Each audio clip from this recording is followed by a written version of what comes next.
There was once a small village, and in that village there lived an exceptionally good storyteller. And he told his tales and people listened, and everybody had their own favourite tale.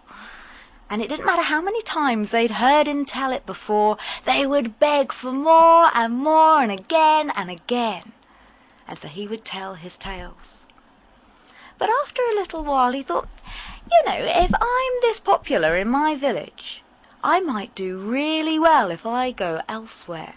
And so he did. He packed his bags and he wandered from village to village, town to town, city to city, and everywhere he went he told his stories and people loved them. But after a while he started to get a little bit lonely. He started to think about home, how much he missed his friends and his family, those familiar things.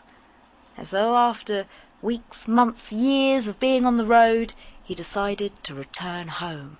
And all the celebrations that happened when he came back to that small little village. Everybody was delighted to see him. They welcomed him with open arms.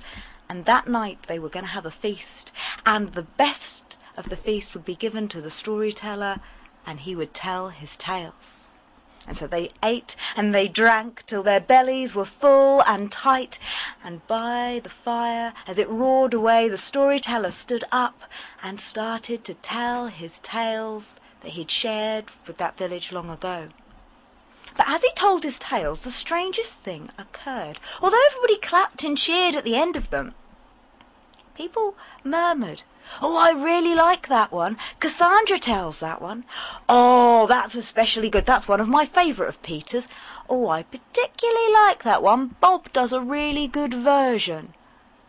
And when the storyteller heard this, he realised that since he'd been gone, the stories didn't just stop. The people who had loved his stories had taken them and started telling them themselves. And he suddenly got really worried and concerned, and he rushed off to go and see the wise man of the village, and he said, "What am I going to do?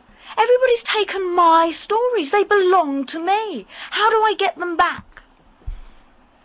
The wise man smiled and looked at the storyteller and said, "If you can go and gather me a handful of fine sand and bring it back to me just in your hands, then I will tell you how you can get your stories back." And so it was that the storyteller went off and he found some fine sand and he picked it up. But the strangest thing occurred. The more that he tried to hold on to it, the more it drizzled out between his fingers. The tighter he held, the more he lost. And by the time he got back to the wise man, he opened up his hand and there were just a few small grains left in his palm. The wise man looked at the storyteller and said, "Do you understand that your stories, just like the sand, cannot be held on to? When you tell a story, you give it freely, and people who hear it, they all take it into themselves. Giving stories is the greatest gift that you can give." And when the storyteller heard that, he realized the truth of it. And from that day forth, every time he told a story, he told people to take his stories, to tell his stories, and to share his stories. And interestingly enough, he became a better storyteller for it.